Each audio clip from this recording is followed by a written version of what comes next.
एक समय की बात है।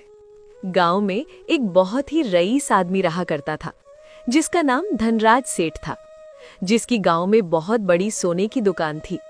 उस पूरे गांव में एक ही सोने की दुकान थी। गांव में एक ही सोने की दुकान होने के कारण वो बहुत ऊंचे दाम में सोना बेचता। गांव में जो पैसे वाले लोग थे, अक्सर वही उसके पास सोना खरीदने जाया करते। धनराज सेठ की शहर में भी कई दुकानें थी और उसके पास बहुत सारी जमीन भी थी, जिस पर मजदूर लोग काम किया करते। धनराज सेठ को अपने आप पर बहुत घमंड था। एक दिन एक ईश्वर नाम का मजदूर आकर बोलता है, सेठ जी, मुझे आपसे बहुत ही जरूरी बात करनी है। हाँ बोलो, क्या बात है? जल्दी बोलो, मेरे पास वक्त नहीं है, मुझे बहुत सारे काम हैं। सेठ जी, मैं घर जाना चाहता हूँ। मेरी पत्नी की तबीयत बहुत खराब है, उसका ख्याल रखने वाला कोई नहीं है। पहले तो तू मुझसे दूर रहकर बात कर। पता नहीं तेरी पत्नी को कौन सी बीमारी है, वो बीमारी कहीं तेरे जरिए मुझे ना लग जाए। दूर हट जा। और हाँ, अगर तेरी पत्नी की तबीयत खराब है तो तू काम पर क्यों आया? सेठ जी, घर में पैसों की बहुत तंगी है। अगर मैं काम पर नहीं आता तो मेरी तनख्वाह काट ली जाती, इसलिए मैं काम पर आया। लेकिन तू तो आधा अधूरा काम छोड़कर जाने की बात कर रहा है, तो तुझे क्या लगता है आधा दिन भर कर मैं तुझे पूरे दिन की तनख्वाह दूंगा? बिल्कुल भी नहीं। मैं अच्छे से जानता हूँ तू जानबूझकर दिखावे के लिए आज काम पर आया था, ताकि तू मुझे ये दिखा सके कि तुझे तेरी पत्नी की तबीयत से ज्यादा मेरे काम की पड़ी है। ये नौटंकी मेरे सामने नहीं चलेगी। चुपचाप अपना पूरा काम कर और फिर ही घर जाना, नहीं तो मैं तुझे आज की तनख्वाह नहीं दूंगा। ऐसा मत कीजिए सेठ जी, भले ही मुझे आधे दिन की तनख्वाह कम दीजिए, लेकिन मुझे अब जाने दीजिए। मेरी पत्नी की तबीयत बहुत खराब है। तेरी हिम्मत कैसे हुई मुझे जबान लड़ाने की? तू जानता नहीं मैं कौन हूँ। अगर तुझे जाना है तो जा, तुझे कोई तनख्वाह नहीं मिलेगी। और हाँ, कल से काम पर आने की भी जरूरत नहीं है। अगर काम करना है तो ठीक से करो, वरना निकलो यहाँ से। तुम जैसे की कोई कमी नहीं है, तुम जैसे मुझे हजारों मिल जाएंगे, समझा? अब काम करना है तो कर, नहीं तो निकल। तेरे जैसे बहुत देखे हैं मैंने। तू जा, तुझे कोई तनख्वाह नहीं दूंगा, निकल यहाँ से। ईश्वर निराश होकर चला जाता है। ये देखकर सेठ की पत्नी किरण बोलती है, जी आपने ये ठीक नहीं किया। वो दोनों बेचारे पति पत्नी अकेले ही रहते हैं, ना ही उनकी कोई संतान है और ना ही कोई देखभाल करने वाला है। अगर वो जाना चाहता था तो जाने देते ना, उसकी तनख्वाह काटने की क्या जरूरत थी? कभी तो किसी की समस्या समझ लिया करो। आपके अंदर दिल है भी या नहीं? बुरा वक्त किसी पर भी आ सकता है, इतना भी घमंड करना अच्छी बात नहीं है। ऊपर वाले ने आप पर इतनी कृपा की है कि आपको किसी बात की कोई कमी नहीं, लेकिन आप इस बात को अपना घमंड मानकर बैठ गए हो। किरण, आवाज नीचे करके बात करो। तुम क्या जानो व्यापार के बारे में? तुम तो दिन भर घर में बैठी रहती हो। तुम्हारा जो काम है तुम सिर्फ वही करो। तुमसे मैंने अपने कारोबार में दखल देने के लिए शादी नहीं की है। तुम्हारा काम है मेरे बच्चों को देखना और इस घर का ख्याल रखना। मैंने तुमसे राय पूछी थी क्या, जो तुम बीच में आकर अपनी राय दे रही हो? अपनी राय अपने पास ही रखो। आइंदा मेरे कारोबार के मामले में दखल मत देना। मुझे तुम्हारी राय की कोई जरूरत नहीं। मुझे ये अच्छे से पता है मुझे क्या करना है और क्या नहीं। वैसे भी मुझे इन गरीबों से सख्त नफरत है। इन्हें देखता हूं तो मेरा खून खौलता है। मुझे इनसे गंदी बदबू आती है, जो मुझे बिल्कुल भी नहीं पसंद। और हाँ, आइंदा ये गरीब मेरे कमरे तक आने नहीं चाहिए। चौकीदार से कह दो आइंदा कोई आए तो उसे बाहर ही रोक दिया जाए। और मुझे नहाना पड़ेगा, क्योंकि पता नहीं ईश्वर की पत्नी को कौन सी बीमारी थी। वो बीमारी कहीं ना कहीं ईश्वर को भी होगी और ईश्वर के जरिए मुझे भी लग जाएगी। जब से उसे मिला हूं मुझे अजीब सा लग रहा है। मैं नहाकर आता हूं। हटो और जाओ यहां से। तुम भी अपना काम करो। धनराज सेठ गरीबों से बहुत चिढ़ता था। इधर ईश्वर घर आता है तो देखता है कि उसकी पत्नी ममता की तबीयत बहुत ज्यादा खराब होती है। ममता, तुम ठीक तो हो ना? तुम्हारी तबीयत ज्यादा खराब लग रही है। वैद्य जी को बुलाऊं क्या? नहीं, मैं ठीक हूँ। वैद्य को बुलाने की कोई ज़रूरत नहीं है। वैसे भी वैद्य जी आएंगे तो उन्हें भी पैसे देने पड़ेंगे और हमारे पास उन्हें देने के लिए पैसे नहीं हैं। कब तक हम उधार का इलाज करवाएंगे? पिछले कई दिनों से वैद्य आ रहे हैं, लेकिन बेचारे हमारी हालत देखकर पैसे की मांग भी नहीं करते। किसी का इतना फ़ायदा उठाना भी अच्छी बात नहीं है। वो भी तो कहीं ना कहीं अपने घर का गुजारा करने के लिए लोगों का इलाज करते हैं ना, और हम उन्हें फूटी कौड़ी तक नहीं दे पाते। अब तो उन्हें बुलाने भी शर्म सी आती है।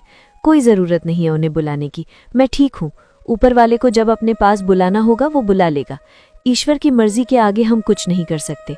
आप मेरी चिंता मत कीजिए, जो होगा सो होगा। मरने की बात मत करो ममता। मेरा तुम्हारे अलावा इस दुनिया में है ही कौन? अगर तुम चली जाओगी तो मैं कैसे जीऊंगा? अकेले कैसे रहूंगा?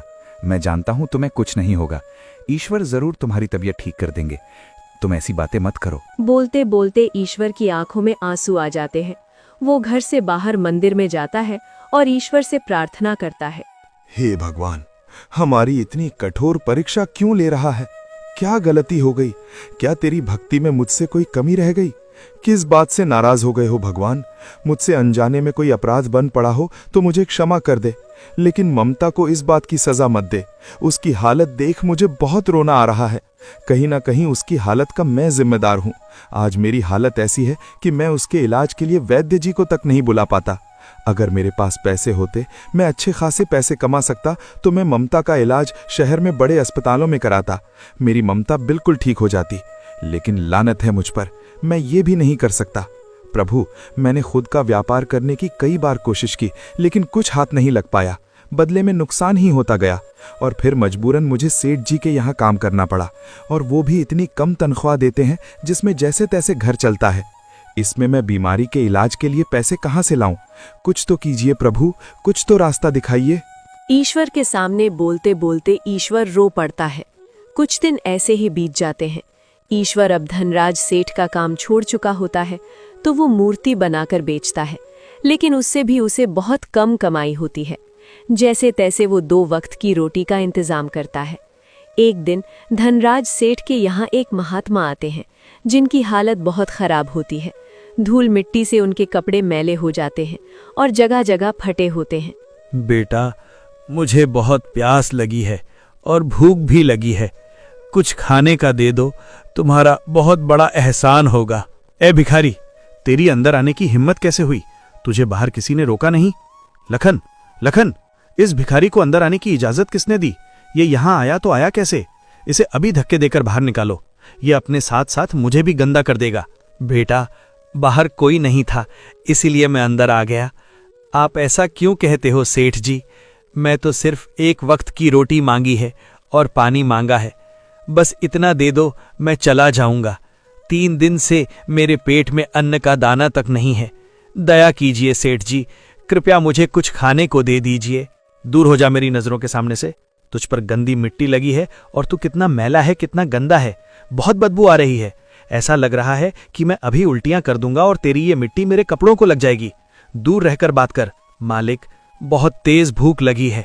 आप तो इतने धनवान हो, मैं बस 1 रोटी का टुकड़ा ही मांग रहा हूं। बस थोड़ी सी ही दे दीजिए। दौलत का क्या है मालिक, वो तो आती जाती रहती है। आज आपके पास है, कल किसी और के पास भी हो सकती है। लेकिन अगर आप मुझे खाना खिलाते हो तो ये एक ऐसी दौलत है जो कभी कम नहीं होगी। किसी भूखे को खाना खिलाओगे तो बहुत बड़ा पुण्य लगेगा। भिखारी कहीं का, तुझे एक बार में समझ नहीं आता? तुम मुझे मत सिखा कि मुझे क्या करना चाहिए क्या नहीं। निकल यहां से, तेरी वजह से मेरा घर गंदा हो रहा है। अपनी मनहूसियत यहां मत फैला। धनराज सेठ ये सब बोल ही रहा था, तभी धनराज सेठ के यहाँ एक व्यापारी दोस्त आता है, जिसका नाम विशाल है, जो बहुत ही अच्छे दिल का होता है और गरीबों के प्रति उसके मन में बहुत दया होती है। उसे देख धनराज सेठ के तेवर बदल जाते हैं। वो सोच में पड़ जाता है। अरे, ये विशाल कहाँ से आ गया? इसके सामने मुझे इस भिखारी से अच्छा बर्ताव करना होगा, नहीं तो विशाल को मेरी सच्चाई पता चल जाएगी। अगर उसे लगा कि मैं एक भिखारी से ऐसे बर्ताव करता हूं, तो वो कहीं मुझे व्यापार करना ना बंद कर दे, क्योंकि मैं विशाल को अच्छी तरह से जानता हूं। उसे इन भिखारियों से बहुत लगाव है। पता नहीं, लेकिन उसके मन में उनके लिए बहुत हमदर्दी है। अरे धनराज, किस सोच में पड़ गए? और ये कौन है? इनकी हालत तो बहुत खराब लग रही है। अरे हाँ विशाल, तुम आओ ना। दरअसल ये बहुत दिन से भूखे हैं, खाना मांग रहे थे। मैंने इन्हें कहा कि खाना क्यों, मैं तुम्हें उससे भी कीमती चीज दूंगा। आप यहीं रुकिए बाबा, मैं अभी लाता हूँ। धनराज अंदर जाता है और एक थैली में कंकर मिट्टी भरता है और सोचता है, अब उस भिखारी को अच्छा सबक मिलेगा। आइंदा मेरे घर आकर मुझे कुछ भी मांगने की हिम्मत नहीं करेगा। जब वो थैली खोलकर देखेगा तो उसके होश उड़ जाएंगे, और तो और विशाल के सामने मेरी इज्जत भी रह जाएगी। और वो पोटली लाकर उस बाबा को दे देता है और बोलता है, बाबा, आप ये पोटली अभी मत खोलना, आप इसे घर ले जाकर खोलना। जैसे ही आप इसे खोलोगे आप बहुत खुश हो जाओगे। इसमें मैंने बहुत कीमती चीज दी है जो आपकी बहुत काम आएगी। आपका बहुत बहुत धन्यवाद।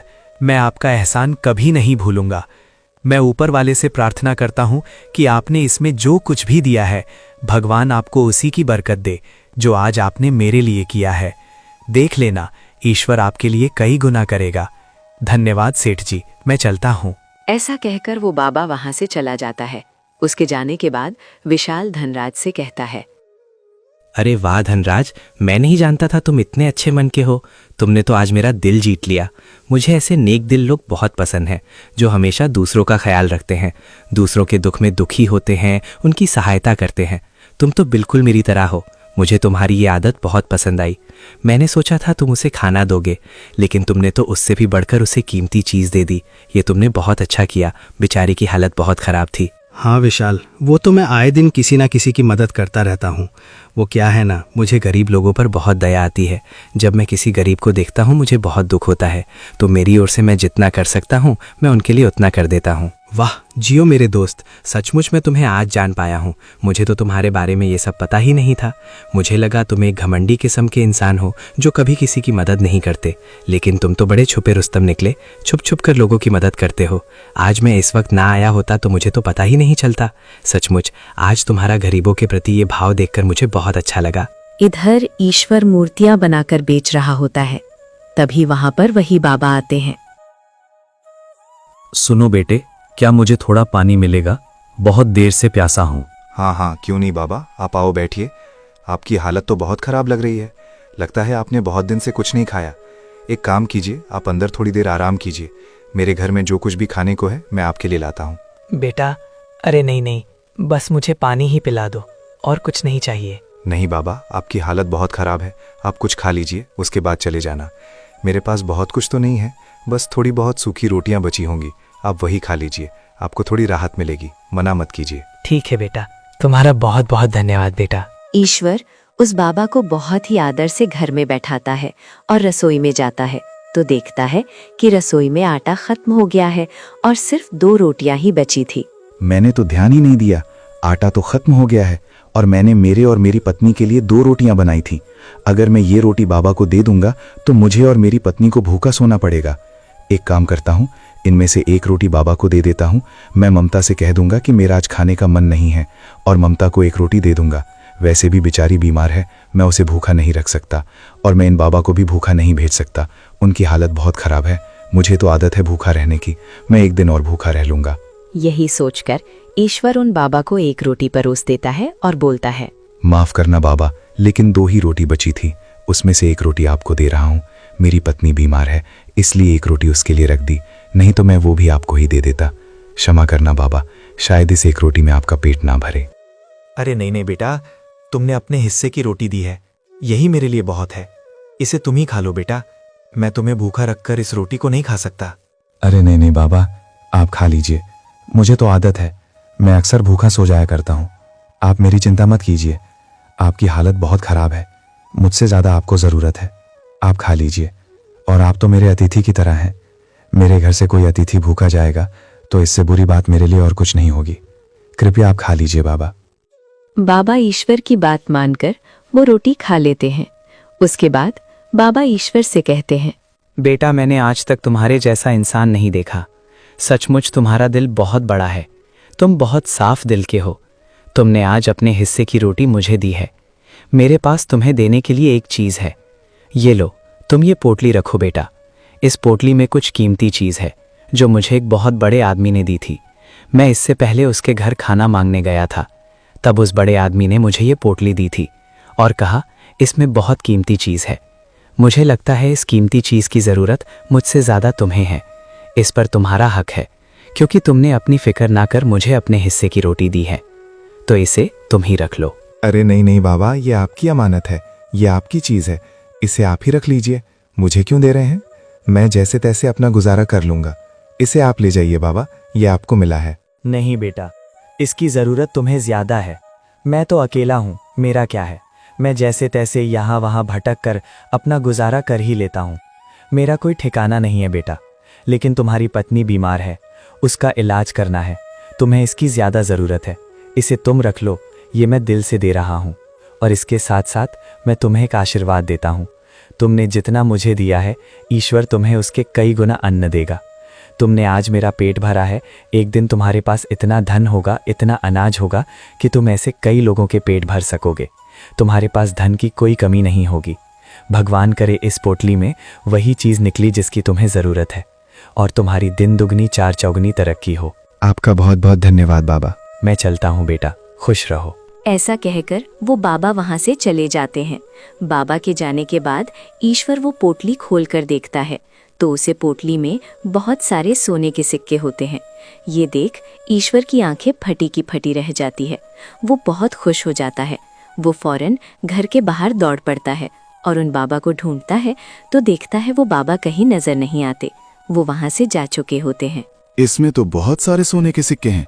उन बाबा की हालत कितनी खराब थी, शायद उन्होंने इस पोटली को खोलकर देखा ही नहीं। अगर ये पोटली मैं उनके सामने खोल देता तो इसमें से आधे सिक्के उनको भी दे देता, क्योंकि उनकी हालत भी खराब थी। उन्हें ये सिक्के काम आ जाते। पता नहीं कौन थे, कहाँ से आए थे, मुझे इतना सारा धन देकर चले गए। देख रही हो ममता, आज ईश्वर ने किस रूप में आकर हमारी मदद की है। ममता, इसमें इतने सारे सोने के सिक्के हैं कि मैं तुम्हारा बड़े से बड़े अस्पताल में इलाज कर सकूंगा।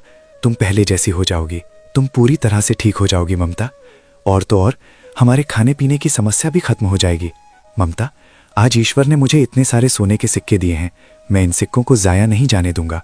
मैंने बहुत गरीबी देखी है, बहुत रातें मैंने पानी पीकर बिताई हैं। मैं इन सिक्कों से हमेशा गरीबों की मदद करूंगा, भूखे को खाना खिलाऊंगा। दोनों पति पत्नी बहुत खुश हो जाते हैं और दूसरे ही दिन ईश्वर अपनी पत्नी को शहर के अस्पताल लेकर जाता है और वहां उसका इलाज करवाता है। कुछ दिन ममता का इलाज चलता है और फिर एक दिन ममता पूरी तरह से ठीक हो जाती है और फिर घर आ जाती है।